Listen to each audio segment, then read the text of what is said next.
मेरे प्यारे दर्शकों को आपके सबसे पसंदीदा डिबेट शो देश की बहस में दीपक चौरसिया का नमस्कार।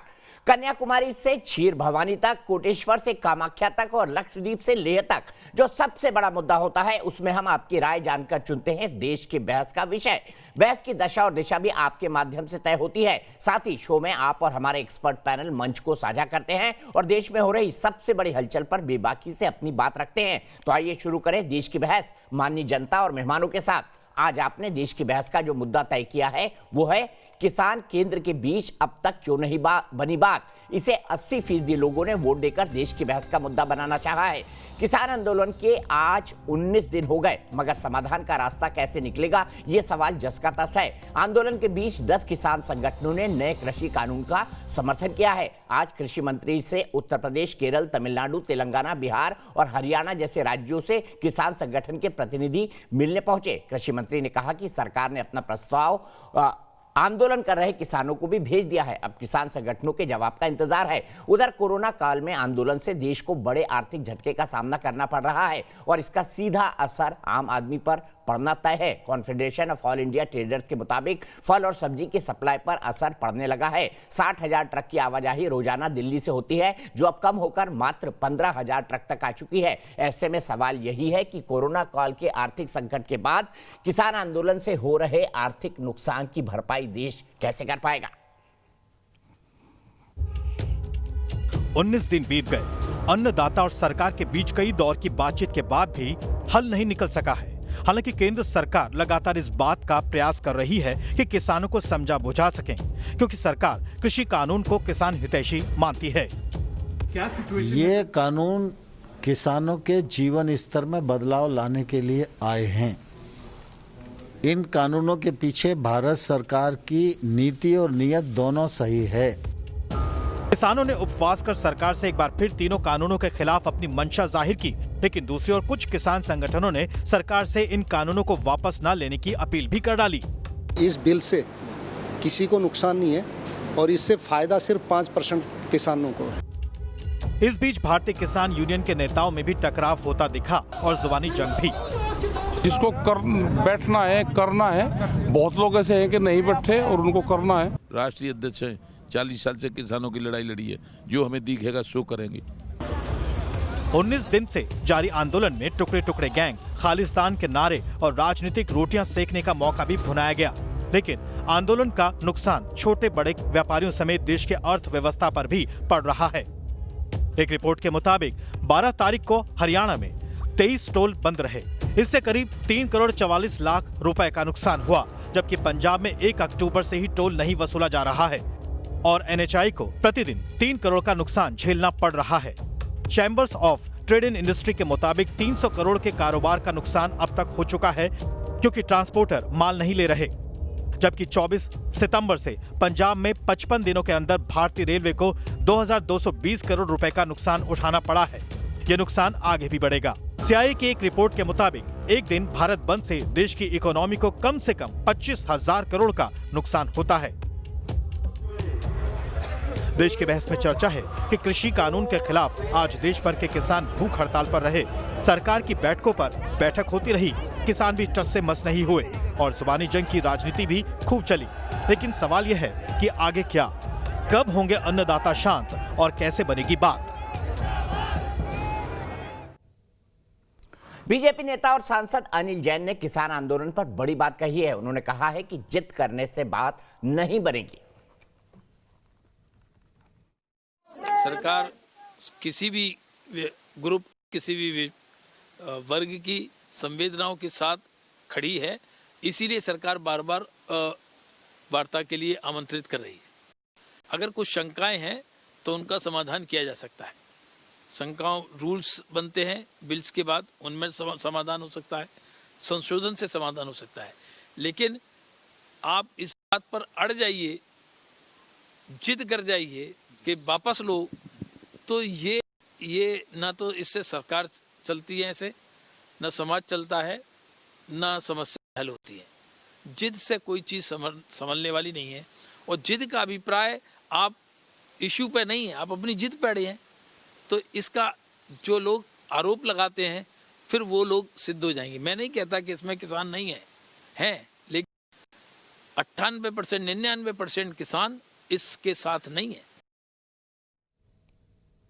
तो 99% किसान आंदोलन के साथ नहीं है, यह कहना है भारतीय जनता पार्टी के वरिष्ठ नेताओं का। अनिल जैन ने बात कही है। अरुण सिंह जो भारतीय जनता पार्टी के राष्ट्रीय महासचिव है, उन्होंने ये बात कही है कि सिर्फ 1% किसान इस आंदोलन के साथ है देश का। इसीलिए देश की बहस में हमारा आज का सवाल है, क्या किसानों को तीनों बिल वापस लेने की जिद छोड़नी चाहिए? आप शो के दौरान इस मुद्दे पर अपनी राय न्यूज नेशन की वेबसाइट पर दे सकते हैं, हाँ या ना में। आप हमारे मोबाइल ऐप को डाउनलोड कर सकते हैं, आप हमारे ट्विटर हैंडल पर जा सकते हैं, आप हमारे फेसबुक पेज पर जा सकते हैं। शो के दौरान हम आपके जवाब भी दिखाएंगे कि देश की बहस के दर्शक क्या कहते हैं। इसके अलावा अगर आपकी कोई राय है, सुझाव है या फिर आप शो में शामिल होना चाहते हैं तो वीडियो बनाकर हमें 9711002266 पर व्हाट्सएप कर दें। सीधे चलते हैं भारतीय जनता पार्टी के राष्ट्रीय प्रवक्ता नलिन कोहली जी के साथ, जो इस वक्त मेरे साथ पैनल में जुड़ गए हैं। रमनीक मान है जो कि किसान हैं और पंचकुला से हमारे साथ जुड़े हैं। हमारे साथ थोड़ी ही देर में जुड़ेंगे राकेश टिकैत और भानु प्रताप सिंह जो कि बीकेयू के अलग अलग धड़ों के नेता हैं। हमारे साथ अभय दुबे जी हैं, कांग्रेस के राष्ट्रीय प्रवक्ता हैं।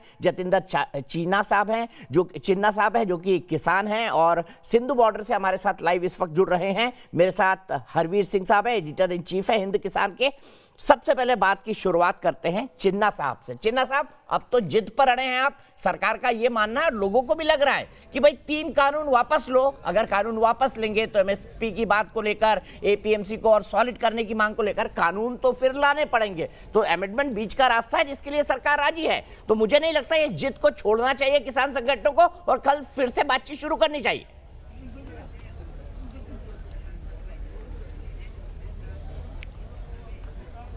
रसिया जी, किसान कोई जिद नहीं कर रहे हैं।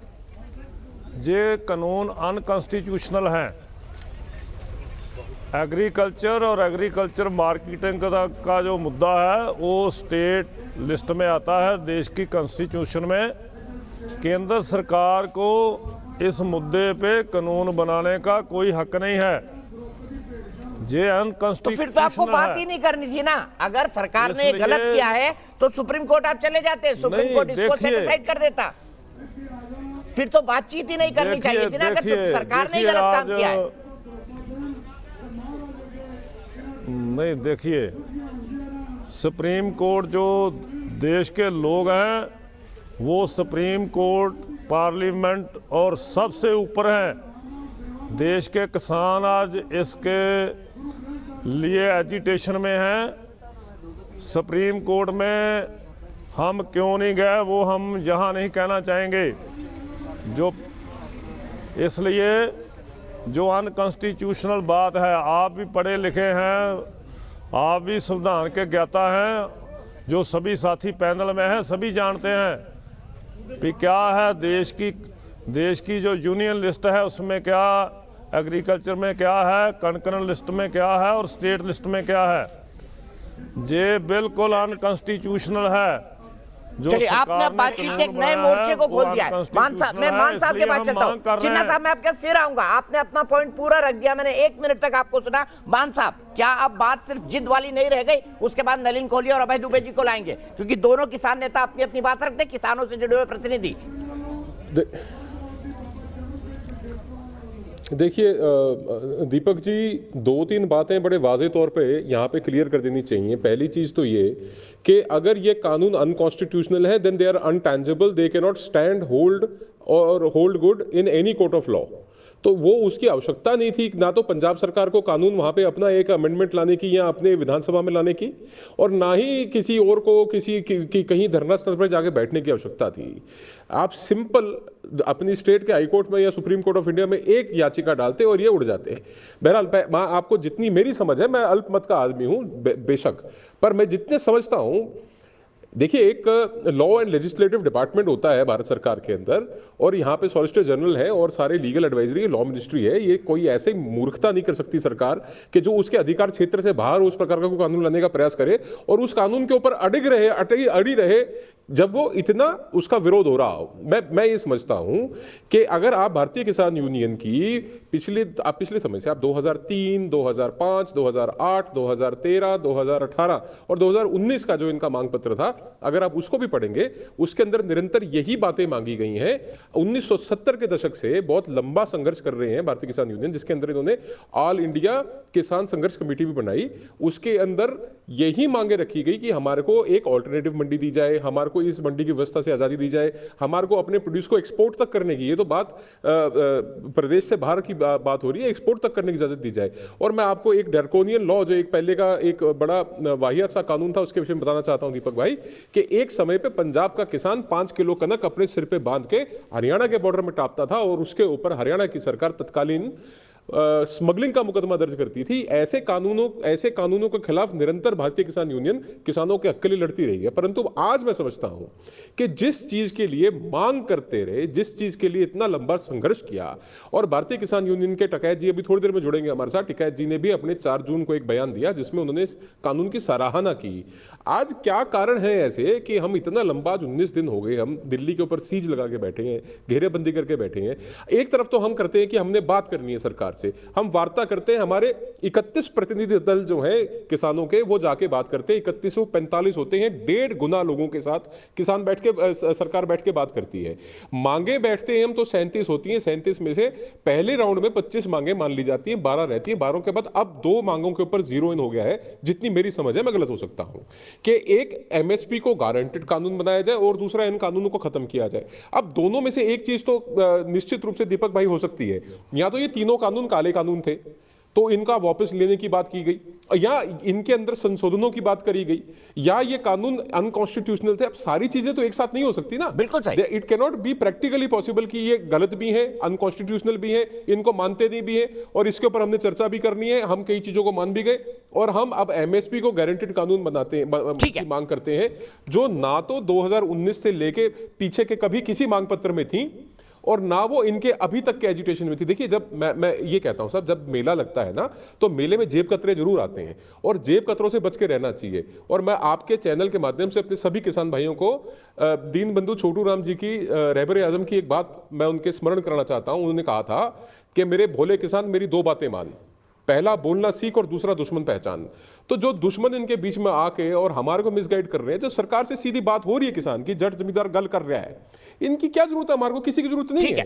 ठीक है, वैलिड पॉइंट। सीधे अभय दुबे जी के पास चलता हूं। अभय दुबे जी, मेरा सीधा सवाल, कोई कैसा हरा झंडा लेके बीच में भाई ये उतरता है? सेंट्रल लिस्ट का मामला नहीं है, स्टेट लिस्ट का मामला है, तो बड़ा सिंपल था। आप क्यों एजिटेशन का समर्थन कर रहे हैं? आप सुप्रीम कोर्ट चले जाते और कह देते सरकार ने अनकॉन्स्टिट्यूशनल काम किया है। ये सवाल सबसे पहले कहां खड़ा हुआ था जानते हैं आप? बहुत पीछे नहीं जाना चाहिए। 26 जून 2001 को अटल बिहारी वाजपेयी जी की सरकार ने एक टास्क फोर्स बनाया। उस टास्क फोर्स की पहली मीटिंग में यह तय हुआ कि चूंकि 7 शेड्यूल का एंट्री 14 एग्रीकल्चर स्टेट सब्जेक्ट है, इसलिए हमको एपीएमसी का जो एक मॉडल एक्ट देना चाहिए। और उस टास्क फोर्स की आधार पर 2003 में अटल बिहारी वाजपेयी जी ने एक मॉडल एक्ट दिया। आज जितनी सारी बहस इन विषयों पर हो रही है, मैं आपसे प्रकाश डालना चाहता हूं। 11वें महीने 2019 में मोदी सरकार से पूछा था कि एपीएमसी रिफॉर्म्स का क्या हुआ। उनका जवाब मैं आपको बहुत शॉर्ट में पढ़कर बताता हूं।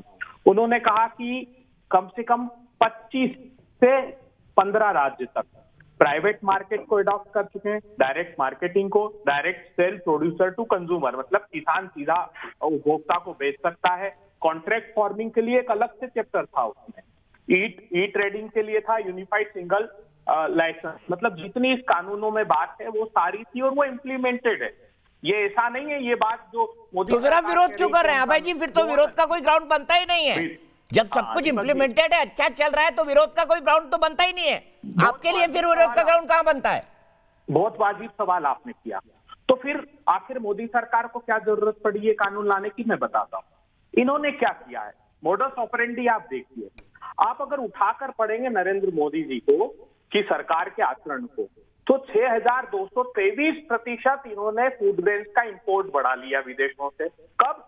जबकि 2014 में जब हम गए थे 265 मिलियन टन प्रोडक्शन था, आज 290 मिलियन टन से ऊपर प्रोडक्शन हो गया। मतलब एक तरफ किसान मेहनत करके अपनी उत्पाद बढ़ा रहा है, दूसरी तरफ मोदी सरकार सस्ता अनाज इंपोर्ट करने की चंद पूंजीपतियों को अनुमति दे रही है। एक छोटा सा उदाहरण देता हूं। अभी मक्का का किसान कह रहा था कि मेरी 710 रुपए से 900 रुपए में मक्का बिक रही है, 1850 रुपए की एमएसपी है। 23 जून 2020 को मोदी सरकार एक नोटिफिकेशन निकालती है, इंपोर्ट ड्यूटी मक्का की गंभीरता से सुनिएगा 50% से 15% करती और 5 लाख मेट्रिक टन सस्ता मक्का इंपोर्ट कर लेती है। बिहार का किसान कहता है कि साहब मक्का के दाम नहीं मिल रहे हैं, आप समर्थन मूल्य पर खरीद लीजिए। वो 2013 का ऑर्डर भी देता है, एक दाना उसका नहीं खरीदा, वो हाईकोर्ट गए। आजाद भारत के इतिहास में पहली घटना है। प्रधानमंत्री जी, आपने 6 जनवरी 2020 को देश के सारे उद्योगपतियों से बैठक की। उन्होंने कहा कि बजट में आपके हिसाब से तय करना चाहता हूं। आपने 18 में की ईज ऑफ डूइंग बिजनेस। उन्होंने कहा इंडस्ट्रियल रिफॉर्म, उद्योगपति आइए सुझाव दीजिए, आपके अकॉर्डिंग मैं इन सारे कानूनों को बनाना चाहता हूं। अरे टाटा से बात कर सकते हैं प्रधानमंत्री जी, कानून बनाने के पहले तो टिकट से क्यों नहीं कर सकते? अभय जी, आप भी जानते हैं अटल जी ने ये शुरुआत की थी। 2001 से लेके 2020 तक कई दौर की बातचीत हुई है।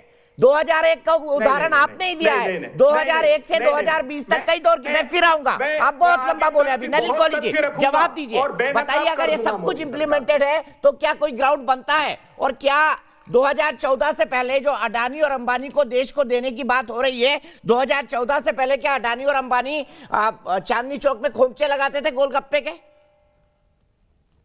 बड़ा दुर्भाग्यपूर्ण है राजनीति कांग्रेस पार्टी और अन्य विपक्षी दल कर रहे हैं।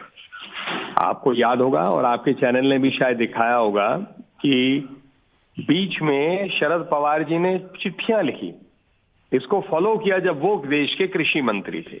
राहुल गांधी जी का बयान है इसको लेके कि भाई हम एपीएमसी हटाना चाहते हैं। अंग्रेजी मैनिफेस्टो में तो कांग्रेस ने छाप भी दिया। असली बात यह है, ये अपनी राजनीति करे, घिनौनी राजनीति करे, उनका अधिकार है, देश की जनता जवाब देगी। लेकिन विषय यह है कि एपीएमसी को हटा कौन रहा है? एपीएमसी वहीं के वहीं है, कोई छेड़छाड़ नहीं है एपीएमसी से। किसानों को एक विकल्प और दिया जा रहा है। अब आ जाते हैं, एक किसान भाई हमारे जो प्रोग्राम पे बैठे, उन्होंने शुरू में कहा ये गैर संवैधानिक है, अनकॉन्स्टिट्यूशनल है। मैं उनका भी दोष नहीं मानता, क्योंकि वो मेरी तरह वकील तो है नहीं। वो किसान है, जानते हैं कि एक अन्नदाता के रूप में किस प्रकार से खेती करते हैं, क्या बीज करेंगे, कैसी मिट्टी होनी चाहिए, क्या खाद लगना चाहिए। लेकिन संविधान और संविधान पे कोर्ट क्या करती हैं, वो वकीलों का काम है। तो उनको गुमराह करने में या गलत बताने में कई नेता ही ऐसे काम कर रहे होंगे। ये गैर संवैधानिक अगर होती तो आपके पैनल पे किसी और ने बहुत अच्छे से कहा, ये क्या सरकार इस पे अड़ी रहती क्या? गैर संवैधानिक तब होता अगर एपीएमसी को केंद्र सरकार राज्य सरकार के अधिकार क्षेत्र में हटाते। ये तो ट्रेड को लेके जो कंकरेंट लिस्ट में है कि आप इस राज्य में बेचे या वहां बेचे, नहीं बेचना चाहते आप, एपीएमसी जाना चाहते तो वहीं की वहीं है। एमएसपी भी वहीं का वहीं है। एमएसपी के दाम क्या बढ़े या नहीं बढ़े? इस साल मोदी जी की सरकार ने बढ़ाए, पैसे और खर्च किए। तो ये क्या है, एक भ्रम फैलाया जा रहा है। कुछ राजनीतिक दल कर रहे हैं, कुछ नेता कर रहे हैं। आप मुझे बताइए, कल वीडियो देख के कितना दुख हुआ कि मोदी मर जाए, मोदी मर जाए। ये कोई मतलब बताइए, ये कैसी मांग है जो वहां पर वामपंथी दल के लोग कर रहे हैं, वो भी किसान भाइयों के आंदोलन में। किसान भाई अपना आंदोलन करना चाहते हैं, बात रखना चाहते हैं, सरकार से बात करिए। सरकार खुले मन से, अच्छी मंशा से उनकी बात सुन रही है, विकल्प ढूंढने में लगी है। और वहां राजनीतिक दल चले जाते हैं, मोदी मरना चाहिए, मोदी मरना चाहिए। कमाल है, मतलब इनकी राजनीति यहां तक आ गई है। और कांग्रेस इन सबके समर्थन में साथ खड़े, टुकड़े टुकड़े गैंग हो, देश का तोड़ना चाहते, किसान के कंधों पे क्यों करना चाहते ये गंदी राजनीति? ठीक है, करिए जनता, ठीक है नलिन जी, राजनीति। और देखिए पब्लिक व्यू लेते हैं, सीधे चलते हैं दुर्गा प्रसाद त्रिपाठी के पास। दिल्ली से मेरे माननीय दर्शक जुड़ गए हैं। दुर्गा प्रसाद जी, क्या कहेंगे? 19 दिन हो गए, आज तक कोई हल निकलता दिखाई नहीं दे रहा। अब तो बातचीत भी बंद है। क्या आपको लगता है कुछ किसान संगठन जिद पर अड़े हुए हैं? मुझे ऐसा लगता है कि किसानों में किसान बहुत कम और राजनीतिक पार्टियां ज्यादा घुस गई हैं। और यदि हमें सही मायने में किसानों की समस्याओं का हल निकालना है तो तकनीकी का इस्तेमाल ज्यादा करना चाहिए, rather than talking about all the political things. अभी कांग्रेस इतनी दूसरी सबसे बड़ी पॉलिटिकल पार्टी है। मेरे हिसाब से आपको अपने बयानों को, अपनी चीजों को सही तरीके से सोच समझ कर बोलना चाहिए, ना कि मोदी मरना चाहिए, मोदी मरना चाहिए। It is really kind of, ये तो अनएथिकल चीजें हैं। एंड आपके जो भी एक प्रॉब्लम्स की लिस्ट है, उसमें एक चीज सबसे ज्यादा इंपॉर्टेंट जो सबके दिमाग में चल रही है वो है MSP. Being a technically aware, मुझे ऐसा लगता है कि एमएसपी मिनिमम सपोर्ट प्राइस को अगर हम मिनिमम रिटेल प्राइस कर दें तो काफी हद तक समस्याओं का समाधान हो सकता है। आई थिंक कोई गवर्नमेंट कुछ ट्राई कर रही है जो अच्छा कर रही है, उसको करने देना चाहिए और साथ में हमें उसको सपोर्ट करना चाहिए बातचीत के द्वारा। और जब बातचीत हम कर रहे हैं तो बातचीत का हल निकालना चाहिए, ना कि पॉलिटिकल। ठीक है दुर्गा जी, आपने बिल्कुल सही कहा, बातचीत अगर बंद हो जाए तो आगे हर कैसे निकले। सीधे चलते हैं हरवीर सिंह जी के पास, जाने माने पत्रकार हैं और कृषि मामलों के बहुत बड़े जानकार हैं देश के। हरवीर सिंह जी, अब आपको लगता है 19 दिन की बातचीत, 19 दिन में कई दौर की बातचीत हो चुकी है, पहले हुई बाद में हुई, सरकार चेंजेस करने को राजी है, लेकिन बिल वापस लेने की मांग क्या अब जिद बन गई है? आपका क्या मानना है? असल में देखिए दीपक जी के बातचीत दोनों तरफ से चल रही है। सरकार ने जब किसान संगठनों को बुलाया वो बातचीत करने गए भी हैं और सरकार ने कुछ अपनी तरफ से प्रस्ताव रखे हैं। लेकिन अगर आप देखो कि मामला वहीं अड़ा हुआ है कि सरकार का मानना है कि कानून बिल्कुल ठीक है, उसमें कुछ भी गलत नहीं है, किसान कह रहे हैं कि ये हमारे लिए बिल्कुल घातक है। दूसरे एक थोड़ा सा एक किसी भी बातचीत के लिए एक माहौल बनाने की भी ज़रूरत होती है। अब जिस तरह से मैं बयान देख रहा था, आपने खुद ही दो अपने ये बीजेपी के बड़े नेताओं के बयान दिखाए कि 99% है ही नहीं, 1% है, तो फिर तो सवाल ही नहीं है, फिर ना बात करनी चाहिए ना अमेंडमेंट करना चाहिए। बिकॉज जब 99% तो इतना एक्यूरेट फिगर लेकर के आए हैं, ये कौन सा सर्वे किया है और क्या सैंपल साइज है I don't know, but 99 is really 99 के बाद कुछ बचता नहीं है। तो एक तो ये थोड़ा सा समझना पड़ेगा जो वार्ताकार हैं उनको भी और सरकार को भी कि जो लोग विरोध कर रहे हैं उनको सिरे से खारिज ना करें, क्योंकि आपको किसी भी बातचीत के लिए एक माहौल की ज़रूरत होती है और मेरे ख्याल से बीच का रास्ता निकालने की तरफ जाना चाहिए दोनों पक्षों को। आप भी के सवाल को आगे कृष्णवीर जी को लेकर जाता हूं। हरवीर जी, छोटी छोटी बात रखते हैं, ज्यादा मौका मिलेगा। कृष्णवीर सिंह जी, क्या सरकार ने किसान के इस आंदोलन को वाकई सिरे से खारिज किया है? हरवीर सिंह जी को ऐसा लगता है? सरकार बराबर वार्ता कर रही है। हमने पहली बार ये देखा कि इतनी जल्दी क्योंकि मुद्दा किसानों का है, सरकार ने 6 बार वार्ता की है।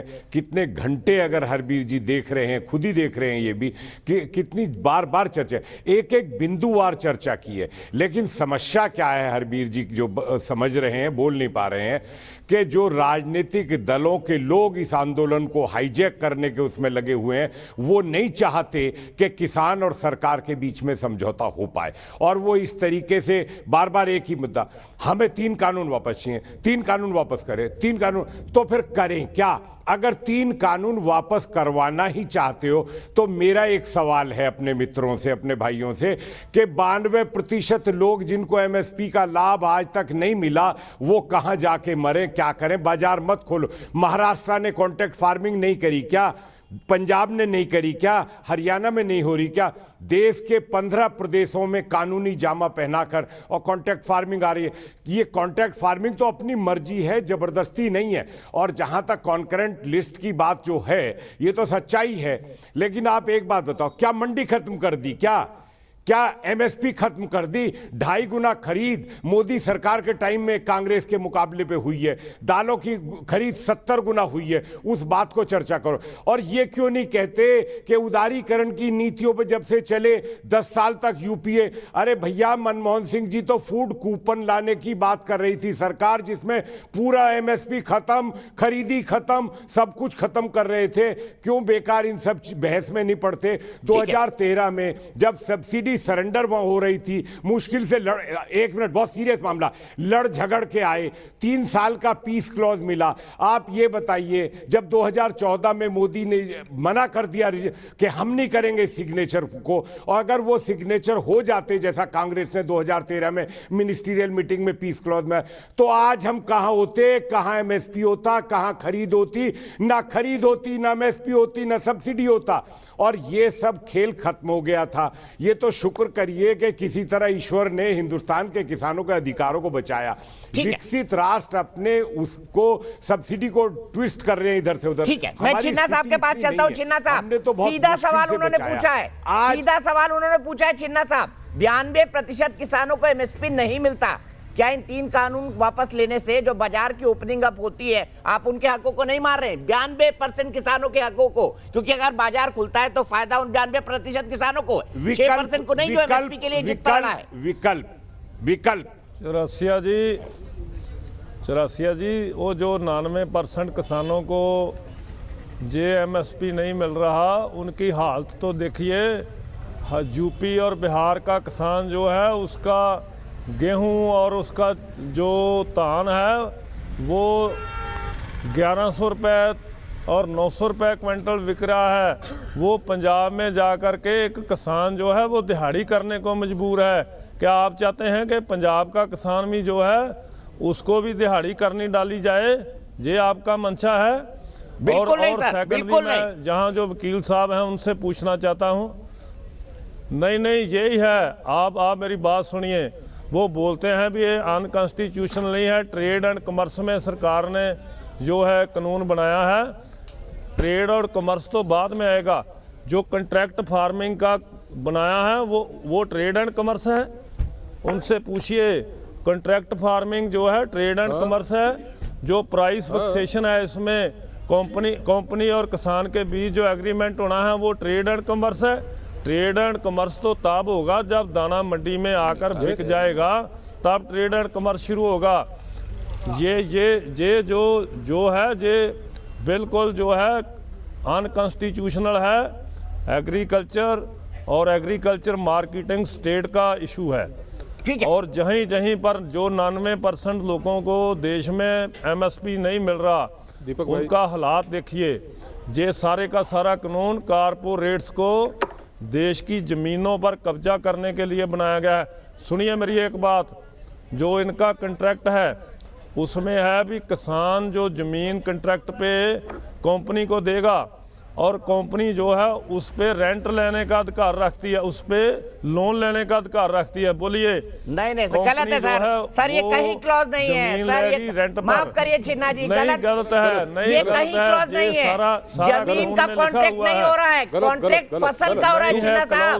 छिन्ना साहब पंजाब में कई किसान कॉन्ट्रैक्ट फार्मिंग करते हैं। देश के किसानों को गुमराह किया जा रहा है। ठीक है, मैं सीधे रमनीक मान के बात चलता हूँ। कृष्ण रमनीक मान जी, क्या छिन्ना साहब की बातें ठीक है, बताइए। जमीन का इन्वॉल्वमेंट जो है वो किसान विरोधी रोल अदा कर। छिन्ना साहब सुन लीजिए, आपके काउंटर आर्गुमेंट भी सुन लीजिए। एक किसान की जमीन पर कंपनियां कब्जा कर लें, ये सभी अबे भाई आ रहा हूँ आपके पास, एक मिनट। रमनीक मान जी जवाब दीजिए। मेरी बेनती है चिन्ना साहब मेरी बेनती है चिन्ना साहब, फिर ਤੁਸੀਂ ਐਵੇਂ ਹੀ ਤੁਸੀਂ ਬੋਲਦੇ ਰਹੋਗੇ ਤਾਂ ਦੂਜਾ ਬੋਲ ਨਹੀਂ ਸਕਦਾ ਜੀ। ਪਲੀਜ਼ ਮੇਰੀ ਬੇਨਤੀ ਹੈ, ਮੈਂ ਤੁਹਾਡੇ ਉੱਪਰ ਨਹੀਂ ਬੋਲਣਾ ਚਾਹੁੰਦਾ, ਮੈਂ ਤੁਹਾਡੇ ਉੱਪਰ ਨਹੀਂ ਬੋਲਣਾ ਚਾਹੁੰਦਾ। ਮੇਰੀ ਗੱਲ ਸੁਣ ਲਓ। ਤੁਸੀਂ 2-3 ਪੁਆਇੰਟ ਚੁੱਕੇ ਜੀ। हाँ जी, ਤੁਸੀਂ 2-3 ਪੁਆਇੰਟ ਚੁੱਕੇ ਜੀ। ਪਹਿਲਾ ਤੁਸੀਂ ਕਿਹਾ ਕਿ ਜੀ ਇਹ ਬਿੱਲ ਅਨਕਨਸਟੀਟਿਊਸ਼ਨਲ ਹੈ, ਉਹ ਗਲਤ ਕਿਹਾ ਤੁਸੀਂ ਦੂਜਾ ਪੁਆਇੰਟ ਚੱਕਿਆ ਕਿ ਜ਼ਮੀਨ ਦਾ ਕੰਟਰੈਕਟ ਨਹੀਂ ਹੈ, ਫਸਲ ਦਾ ਕੰਟਰੈਕਟ ਹੈ। ਉਹਦੇ 'ਚ ਮੈਂ ਤੁਹਾਨੂੰ ਹੋਰ ਕਲੈਰਿਟੀ ਦਿੰਦਾ ਆ। ਇਹਨਾਂ ਬਿੱਲਾਂ 'ਚ ਵਾਜ਼ੇ ਤੌਰ ਤੇ ਲਿਖਿਆ ਵਾ कि जमीन के ऊपर किसी तरीके की कोई किसी की लीन नहीं लगूगी, यानी कि कोई किसी तरीके का जमीन के ऊपर कोई लीन नहीं लगेगी। तीसरी बात, जब आप अपनी फसल बीजेंगे, कंट्रैक्ट करेंगे, वो कंट्रैक्ट आप SDM दफ्तर में या आप रजिस्टर करेंगे इस कंट्रैक्ट को। कंट्रैक्ट के समय में आपका रेट तय किया जाएगा और रेट तय होने के बाद अगर मंडी में रेट कम हो गया तो उस व्यापारी को आपकी फसल उस तयशुदा रेट पे खरीदनी पड़ेगी। और अगर रेट बढ़ गया मंडी में तो जो बढ़ा हुआ रेट होगा वो देने का हकदार होगा। अगर वो आपको बढ़ा हुआ रेट नहीं देता, फर्ज कर लो जी आपने कंट्रैक्ट कर लिया 1800 रुपए का कनक का, मंडी में रेट हो गया 2200 रुपए का, आपको व्यापारी बोलेगा जी मैं तो 1800 में लूंगा, बोलोगे नहीं भाई लेता है तो 2200 में ले, नहीं तो मैं मंडी में बेचूंगा। आप उसके लिए स्वतंत्र हैं। तीसरी बात, आपने कहा मंडियां खत्म हो जाएंगी, मंडियां नहीं खत्म हो रही। APMC एक्ट को खत्म नहीं किया गया, उसके अंदर संशोधन लाया गया है। आपको प्राइवेट मंडी दी गई, आपने मांग करी, आपको प्राइवेट मंडी दी गई। एक मैं आपको महत्वपूर्ण बात और बड़ी दिलचस्प बताता हूं। अब पंजाब सरकार ने 2006 में एक मंडी बोर्ड का एक्ट है, उसके अंदर एक लाइन ऐड करी। मैं ਤੁਹਾਨੂੰ ਦੱਸ ਦਿੰਦਾ ਜੀ 7 ਨੰਬਰ ਪੁਆਇੰਟ ਹੈ। 7 ਨੰਬਰ ਪੁਆਇੰਟ ਦੇ ਵਿੱਚ ਉਹਨਾਂ ਨੇ ਵਾਜ਼ੇ ਤੌਰ ਤੇ ਕੌਣ ਸੀਗਾ ਉਸ ਵੇਲੇ ਪਤਾ chief minister captain Amarinder Singh ਨੇ 2006 ਚ ਜਦੋਂ ਮੁੱਖ ਮੰਤਰੀ ਸੀਗੇ ਉਹਨਾਂ ਨੇ ਪੰਜਾਬ ਮੰਡੀਕਰਨ ਐਕਟ ਦੇ ਵਿੱਚ ਇੱਕ ਉਹਦੇ ਅੰਦਰ ਸੰਸ਼ੋਧਨ ਲਿਆ 7 ਨੰਬਰ ਪੁਆਇੰਟ ਤੇ ਉਹ ਲਿਖਿਆ ਹੋਇਆ ਵਾ। ਉਹਦੇ ਚੋਂ ਕਹਿੰਦੇ ਕਿ ਜੀ ਪ੍ਰਾਈਵੇਟ ਮੰਡੀਆਂ ਬਣ ਸਕਦੀ ਹੈ, ਪ੍ਰਾਈਵੇਟ ਮੰਡੀਆਂ ਅਸੀਂ ਨਿਰਧਾਰਿਤ ਕਰਾਂਗੇ, ਮੰਡੀਕਰਨ ਬੋਰਡ ਜਿਹੜਾ ਪ੍ਰਾਈਵੇਟ ਮੰਡੀ ਨਿਰਧਾਰਿਤ ਕਰੇਗਾ। ਮੈਂ ਤੁਹਾਨੂੰ ਸਾਰਾ ਰੌਲਾ ਦੱਸ ਦਿੰਦਾ ਚੀਨਾ ਸਾਹਿਬ, 2 ਮਿੰਟ ਲੱਗਣਗੇ, ਮੇਰੀ ਬੇਨਤੀ ਸੁਣੋ। ਮੈਂ ਤੁਹਾਨੂੰ ਸਾਰਾ ਰੌਲਾ ਦੱਸ ਦਿੰਦਾ। ਰੌਲਾ ਕੀ ਹੈ? ਰੌਲਾ ਜੀ 1760 ਕਰੋੜ रुपए का जेड़ा मंडियों तो रेवेन्यू इकट्ठा होता, यानी कि 1760 करोड़ का जो मंडियों से रेवेन्यू इकट्ठा होता है वो रेवेन्यू स्टेट के हाथ से ना चला जाए, ये रौला है और कोई रौला नहीं। तीसरी बात मैं आपको महत्वपूर्ण बताऊं, किसान ਦੇ ਉੱਪਰ ਕਿਸੇ ਤਰੀਕੇ ਦੀ ਕਿਸੇ ਵੀ ਪੈਨਲਟੀ ਦਾ ਇਹਦੇ ਵਿੱਚ ਕੋਈ ਪ੍ਰਾਵਧਾਨ ਨਹੀਂ ਐਕਟ 'ਚ, ਨਾ ਕਿਸਾਨ ਦੀ ਜ਼ਮੀਨ, ਨਾ ਕਿਸਾਨ ਦੀ ਫਸਲ ਔਰ ਨਾ ਕਿਸਾਨ ਦੇ ਉੱਪਰ ਕੋਈ ਜੁਰਮਾਨਾ ਲੱਗ ਸਕਦਾ ਇਹਨਾਂ ਐਕਟਾਂ ਦੇ ਵਿੱਚ।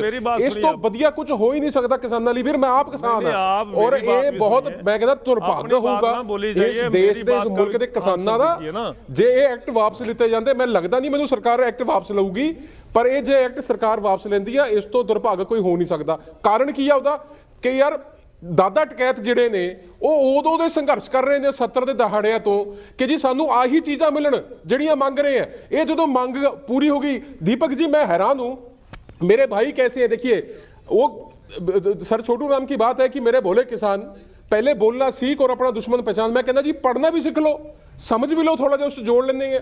रीजन कारण की है कि जिस मांग के लिए आज तक संघर्ष करते आए वो मांग पूरी हुई तो हम धरने पे बैठ गए।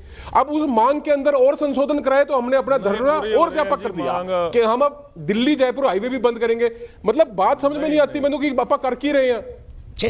चिन्ना साहब बताइए, बड़े पॉइंटेड उन्होंने बात कही, आपके हर शंका का समाधान किया। बेनती है तुसी पढ़िया नहीं होया, तुसी एक्ट पढ़िया नहीं होया वीर, तुसी पढ़िया नहीं होया। चिन्ना साहब मैं लिख के दिंदा ਤੁਹਾਨੂੰ, तुसी एक्ट नहीं पढ़िया होया। जे तुसी एक्ट पढ़िया होया हुंदा तुसी ये गल्लां ना करदे। मुझे ये बताइए बाकी किसान क्यों नहीं साथ आ रहे हैं? मध्य प्रदेश से बड़ी संख्या में, महाराष्ट्र जहां पर बड़ी संख्या में कॉन्ट्रैक्ट फार्मिंग होती है वहां के किसान क्यों नहीं आ रहे हैं? सिर्फ पंजाब के किसान क्यों? क्योंकि वहां 99% एमएसपी पे खरीदा जाता है। यही दिक्कत है ना, किसान लूटा जाता है जी। हाँ, जहां भी कॉन्ट्रैक्ट फार्मिंग होती है वहां ही किसान लूटा जाता है। देखिए जो एक बात बताइए, तुसी पढ़े जी नहीं कदों देखो इस एक्ट दे दीपक जी से पूछिए इस एक्ट के लागू होने के बाद कौन सी कॉन्ट्रैक्ट फार्मिंग हुई अभी तक? आप इनको ये पूछो भाई दीपक जी, चिन्ना साहब इस गल का जवाब दो। ये एक्ट लागू होने तो बाद फार्मिंग हो रही है, अमेंडमेंट आने तो बाद केड़ी कॉन्ट्रैक्ट फार्मिंग च किसान लुटिया गया? एक उदाहरण दो मेनू, एक उदाहरण दो। बताइए पंजाब में एक उदाहरण दीजिए जहां कॉन्ट्रैक्ट फार्मिंग से किसान को नुकसान हुआ। एक उदाहरण दीजिए, पंजाब में कॉन्ट्रैक्ट फार्मिंग चल रही है, हरियाणा में चल रही है, एक उदाहरण दीजिए जहां किसान को नुकसान हुआ है। कल वही स्टोरी करवाऊंगा मैं। लागू होने तो बाद केड़ा किसान लुटिया गया पूछो तो सही। ये एक्ट लागू होने के बाद कौन सा किसान लुटा गया? मेरे को एक उदाहरण दो आप। बात तो किसी की सुनवाई फसल ही नहीं हुई कोई, क्योंकि एसडीएम तक ही प्रोविजन है, कोर्ट में जाने का नहीं है। पंजाब नहीं होगी, सारे देश में गन्ना जो है बन की सरकार लिख के देता है सिविल कोर्ट खोलता है। जो प्राइवेट फर्म्स हैं वो गन्ने के खरीद करके पढ़ लो। मेरी बेनती है पहले प्लीज आप डिबेट पे आओ ना, प्लीज तैयारी करके आया करो, 2 अक्षर पढ़ के आया करो। नहीं रहा गन्ने का जो बकाया है तुसी पढ़दे नहीं भाजी, नहीं तुसी पढ़दे नहीं। गन्ने का बकाया जो भानु साहब भी मेरे साथ है, भारतीय किसान यूनियन दे नहीं रही है। भानु गुट ने समर्थन किया है किसान बिलों का। 1 मिनट चिन्ना साहब भानु जी भी मेरे साथ जुड़े हैं, भानु प्रताप सिंह जी, उनके पास में जाऊंगा। लेकिन उससे पहले मैं एक वीडियो आपको दिखाना चाहता हूं। मैं ये नहीं कहता जो नारे लगा रहे हैं ये किसान आंदोलन से किसान आंदोलन का चेहरा है, मैं ये नहीं कहता। लेकिन किसान आंदोलन के बीच ये नारे लगे हैं प्रधानमंत्री के खिलाफ जो बात कर रहे थे। कल सबसे पहले शाम को मैंने ही ये तस्वीरें ट्वीट की थी। सवाल ये है कि ये कौन सी भाषा है, ये कौन सा नारा है, ये कौन सी विचारधारा है, और क्या इससे किसान आंदोलन का बदनाम नहीं हो रहा? और किसान आंदोलन से जुड़े लोग ऐसे लोगों को मंच क्यों दे रहे? सुनिए।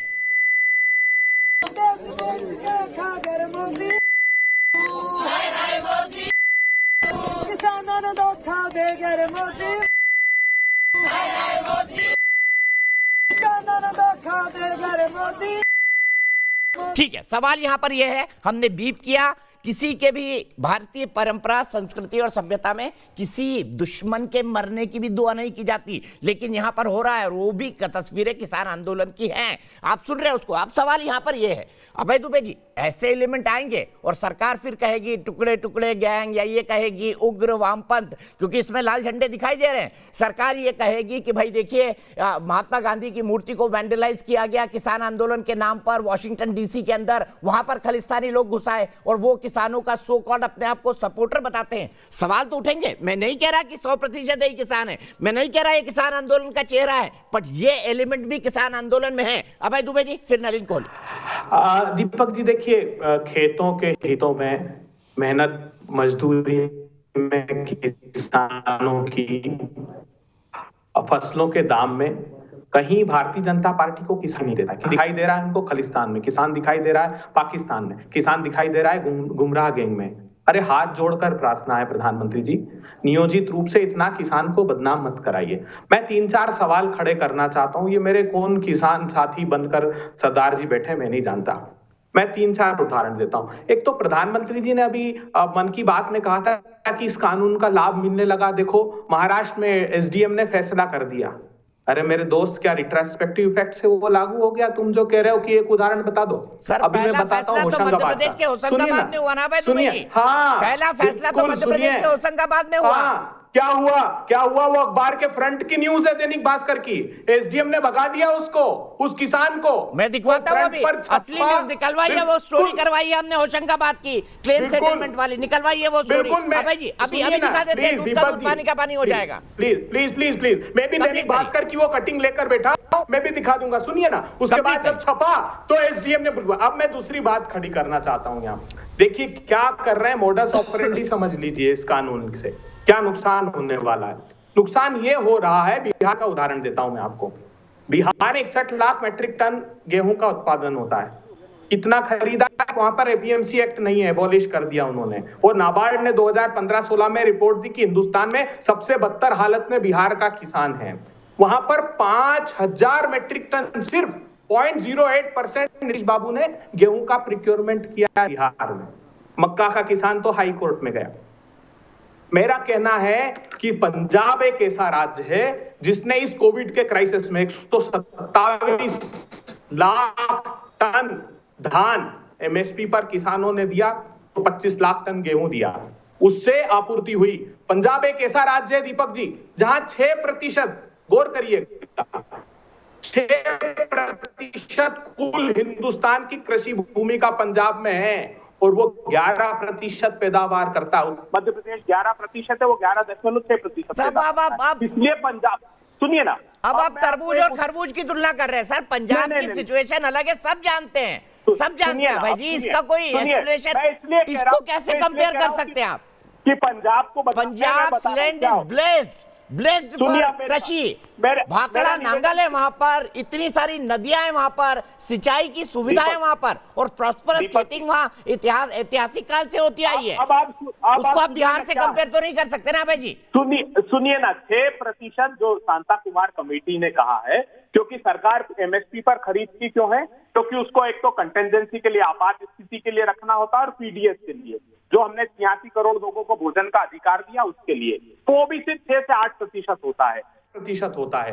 किसान पूंजीपति करते यह है कि असीमित मात्रा में संग्रहित करके रखते हैं और ऐसे समय अपना जमा किया हुआ अनाज बाजार में उतार देते हैं जब किसानों की फसलें आने वाली होती है और प्राइसेस क्रैश करते हैं। और यह आरोप सिर्फ मेरा नहीं है, आप गंभीर आरोप लागत और मूल्य आयोग मोदी सरकार का, सीएसीपी की रबी रिपोर्ट 2020-21 उठा लीजिए। एक मिनट, उसने लगाया कि मोदी सरकार दाल खरीद कर ऐसे समय बाजार में उतारती जब फसलें आने वाली होती। ये कह रहे ना हमने हजारों करोड़ की दाल खरीद ली, दाल क्या करते हो बताओ? तो बाजार में थोड़ी उतारती है, बाजार तोड़ने के लिए इन 5 पूंजीपति, सबको पता है। दाल एसोसिएशन ऑफ इंडिया से किसने समझौता किया?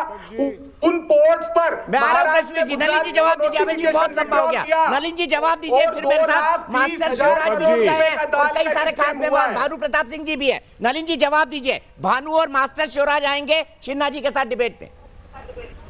बड़ा दुख हुआ मुझे दीपक जी, पता नहीं क्या सभ्यता हो गई है। एक वरिष्ठ प्रवक्ता भी कांग्रेस पार्टी की, आपने नारे दिखाए, हाय हाय मर जा मोदी, हाय हाय मर जा मोदी पे एक निंदा नहीं, मतलब मैं कह सकता हूँ आपको, खुले मंच पर कह रहा हूँ, कोई ऐसा नारा सोनिया जी के खिलाफ लगाए राहुल जी, तो मैं पहला खड़ा होकर कहूंगा ऐसे नारे नहीं लगने चाहिए। ये इंसानियत के खिलाफ है। मतलब कहाँ की राजनीति होगी, आंकड़ों के साथ आप इसका लीपापोती कर रहे हैं। एक खंडन तो करिए। मैं स्पष्ट रूप से खंडन कर रहा हूं कि लोग जो है इंसान भी नहीं है। इससे क्या फर्क बताइए ना मुझे, प्रधानमंत्री इस बात से किसानों के फसलों की दाम पर क्या फर्क पड़ने वाला है? कोई जस्टिफाई नहीं कर सकता ऐसी बातों को। अबे जी ऐसे नहीं, आपको दिक्कत हो रही है मेरे बयानों से, लेकिन मैंने आपकी पूरी बात सुनी। मैं आपकी शब्दों से सहमत नहीं हूं, लेकिन अगर मैं आपके साथ एक सभ्य रूप से पूरी आपकी बात सुन रहा हूं, तो आप क्यों ऐसा कर रहे हैं कि मैं अपनी बात ना रख सकूं?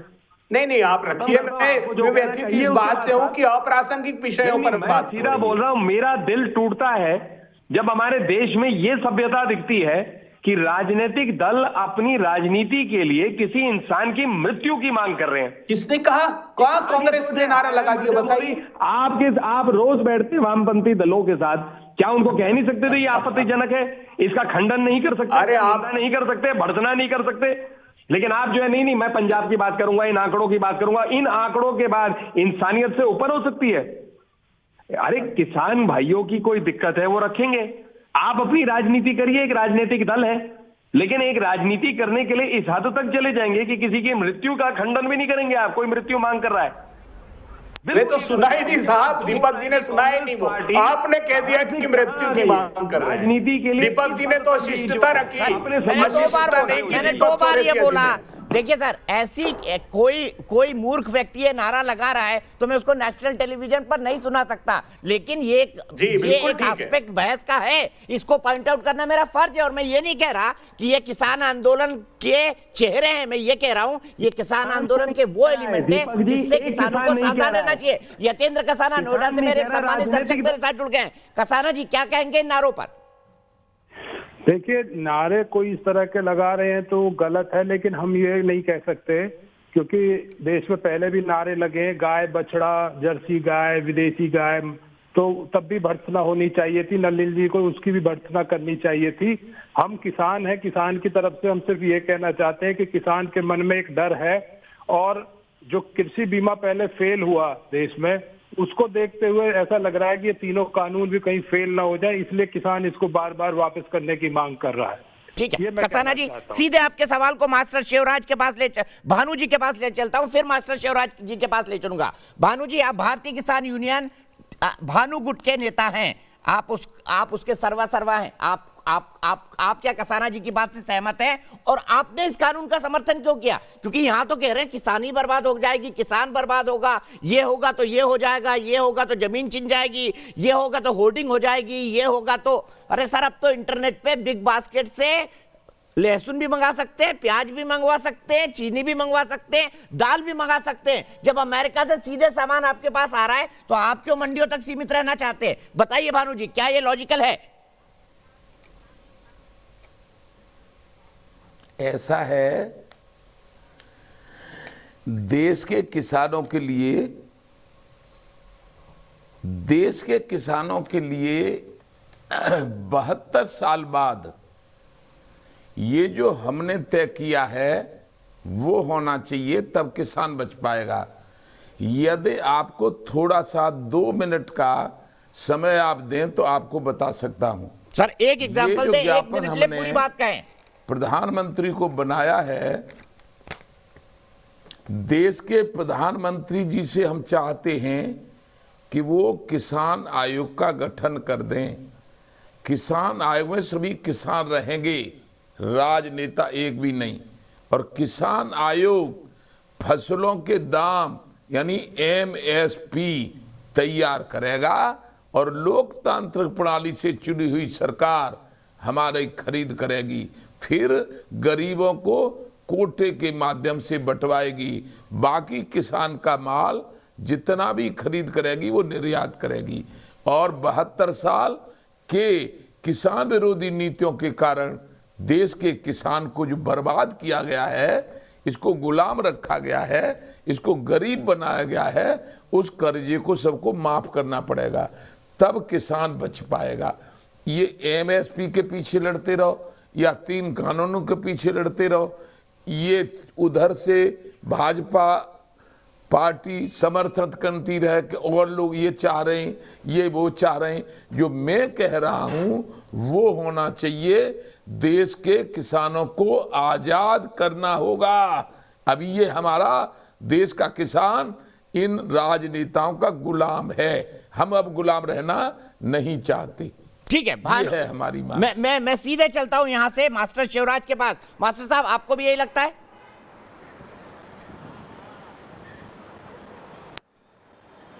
जी धन्यवाद आपके लिए। मैं राष्ट्रीय अध्यक्ष हूँ भारतीय किसान लोक शक्ति से। जी अभी आपने जो नारे सुनाए मैं उन पर बात करता हूँ। देहात में एक कहावत है कि कौवा कोसे से ढोर नहीं मरता। दूसरी बात, पूर्व कृषि मंत्री थे राधा मोहन जी, उन्होंने कहा कि देश का किसान नपुंसक हो गया है, देश का किसान शौक मौज में आत्महत्या करता है मीडिया छाने में, देश का किसान माँ बेटे के झगड़े में आत्महत्या करता है। और आज मध्य प्रदेश में कृषि मंत्री ने खुले शब्दों में कहा, ये दिल्ली के आसपास किसान बैठे हैं, ये देश के देशद्रोही हैं, ये देश के गद्दार हैं, कुकुर मुत्ते की तरह संगठन पैदा हो गए। तो क्या जो कृषि मंत्रियों ने कहा हमने तो बुरा नहीं माना उनका किसी का भी। दूसरा ये है, एक मिनट सुन लो मेरी बात, अभी जो हमारे संयुक्त राष्ट्र संघ के महासचिव हैं उन्होंने इसका समर्थन किया। जो इनका स्वयंसेवक राष्ट्र है, स्वयंसेवक राष्ट्रीय संघ भाजपा का, उन्होंने किसान आंदोलन का समर्थन किया। जो हरियाणा के चौटाला जी हैं उन्होंने समर्थन किया। एक पंजाब से डीजीपी ने इस्तीफा दिया किसानों के समर्थन में। कितने विधायक सांसद इस्तीफा दे के चले गए। क्या भाजपा सरकार क्या चाह रही है जो किसानों को छोटी सी मांग नहीं मान रही। अभी ठाकुर साहब कह रहे थे किसान आयोग का गठन किया जाए, हम सहमत हैं, लेकिन एमएसपी को गारंटी कानून बनाया जाए, क्रय विक्रय पे कंट्रोल किया जाए। क्रिया जिस अनुपात से करते हैं उसी अनुपात से रेट बेचने का भी रखें। अगर एक कृषि व्यापारी ने किसी भी एक फसल का भंडारण कर लिया और उसको अपने रेट के अनुसार बेचा, जैसे देश में पॉपकॉर्न बिकता है, जैसे देश में ये बिकती है, चिप्स बिकती हैं, जिस रेट से दवाई बिकती है महंगी महंगी, सब एमआरपी पे बिकती हैं। किसान तो सिर्फ एमएसपी की मांग कर रहा है। अगर ये एमएसपी को गारंटी कानून बना देते हैं और क्रय विक्रय पे कंट्रोल कर लेते हैं तो क्या इनकी नानी मर जाएगी भाजपा वालों की, ये बताओ मुझे। ठीक है, मास्टर शिवराज की बात का मान साहब जवाब देंगे, फिर नलिन जी के पास आऊंगा। मास्टर शिवराज, मान साहब। जी जी जी दीपक भाई, देखिए मैं ये समझता हूँ कि जैसे अभी मास्टर जी कह रहे थे कि भी भाजपा की नानी मरेगी या दादी मरेगी, अभी वो मोदी को मारने की बातें कर रहे हैं। मुझे समझ में नहीं आता कि हम किस आइडियोलॉजी के ऊपर, किस चीज़ के ऊपर बात कर रहे हैं। यहाँ पे बात शुरू हुई थी 3 कानूनों को लेकर, ये धरना बैठा था, ये प्रदर्शन बैठा था, 3 कानूनों को लेकर, ये तीनों कानून डालने हैं। जो मोदी जी को कहा वो मैंने भर्त्सना की उसकी, उसका मैं समर्थन नहीं करता, लेकिन ये तो कहावत है भाई, तुम ये काम कर दो तो तुम्हारी नानी मर जाएगी, तो कहावत से भी चेक हो गया। मास्टर साहब सुन लीजिए, मान साहब थोड़ा छोटे बोलेगा, मुझे ब्रेक लेना है। आप नानी मर गई का बुरा मान रहे हो भाई? नहीं, मैं काहे बुरा मानूंगा, मेरी कौन सा नानी मर रही है भाई, मैं बुरा नहीं मानता। बहरहाल मेरा कहने का भाव केवल इतना है कि हम हमारी मांग क्या थी और हम कहाँ आए। हमारी देखिए ये जो सारा मोबिलाइज हुआ इस आधार पे कि ये जी जी जी जी जी जी जी जी ठीक है मास्टर जी, शरवण साहब ठीक है। मैं ये कह रहा हूँ कि जब ये सारा मोबिलाइज हुआ ये 3 काले कानूनों को कह के, अब चर्चा के बाद 2 मुख्य मांगे रह गई, यानी कि बाकी सारा कुछ ठीक था। दूसरी बात, मेरी बात का जवाब दुबे जी ने ये नहीं दिया कि 2006 में जो कैप्टन अमरिंदर सिंह ने मंडीकरण एक्ट जो पंजाब का है उसके अंदर जो संशोधन किया 7 नंबर बिंदु के तहत, उसके ऊपर कोई उत्तर नहीं इनके पास। मैं इनसे और प्रश्न पूछता हूं, क्या इनका जो 2019 का मैनिफेस्टो था उसके अंदर एपीएमसी को रद्द करने की बात नहीं करी? मैं आगे पूछता हूं मेरे बीकेयू के साथियों से, क्या ये निरंतर मांगने रही दादा टिकैत के समय से, या आज तक ये बातें कहीं नहीं आई? और 2-3 आंकड़े और हैं, ये जो फूड मार्केट है ना दीपक भाई, ये भाई एक मिनट देखिए, मैंने आपको सुना, मैंने बड़े संयम से सुना, मेरे बुजुर्ग हैं, मैं आपको राम राम कहता हूं साहब, 2 मिनट मेरे को मेरी बात कहने दीजिए। मैं गलत हो सकता हूं, इस बात से कोई दो राय नहीं है। और अगर ऐसा भी नहीं होना चाहिए कि किसी से असहमति हो तो दुबे जी मुझे कह दें कि ये बने फिरते हैं किसान, आप आइए मैं अपनी जमीन दिखा के लाता हूं आपको, और आप भी मुझे अपनी दिखा दीजिएगा। दुबे साहब सुनिए, मैं आपको और बताता हूं, दुबे साहब आपकी काली सच्चाई बताता हूं। दुबे साहब आज आप बड़ी बड़ी बातें कर रहे हैं ना, दुबे साहब मैं बताता हूं, 10 साल के आपके कार्यकाल में आपने तिलहन जो है, आपने तिलहन खरीदी 10,183 करोड़ की। नहीं मैं आपसे आपको मुखातिब नहीं हूं। मैं ये इंडियन नेशनल कांग्रेस मुझे के ब्रेक दुबे के लिए साहब हैं, रुकना मैं है, उनको लंबी बात मुखातिब हो रही है, हूं। आपको बीच में टोक दिया गया था, ब्रेक के लिए रुकता हूं और मध्य प्रदेश का होशंगाबाद का वो किस्सा भी आपको दिखाऊंगा क्या है वो पूरा, ब्रेक के बाद।